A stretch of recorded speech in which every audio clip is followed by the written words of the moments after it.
Idol, I'm trying to build muscle kasi sobrang payat ko. Idol, gusto ko mag-bulk. Ito ang secret.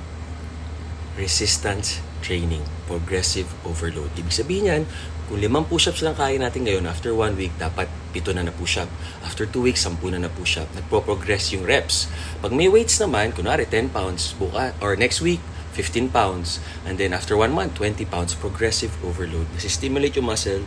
Tapos kakain tayo ng protein. 50% ng calories natin. Kung sa 2,000 calories, 1,000 calories magaling sa protein para builds and repairs muscle. Lahat makukuha sa pagkain. Sa totoong pagkain, whole food. Di mo na kailangan ng supplement. Pero lang kung may budget tayo, creatine, tsaka whey protein, pasok. Nandiyan na rin yung pre-workout. And then, coffee. Yan, di ba? Black coffee. So, yun lang yun. Stimulate muscle, kain lang ng protein.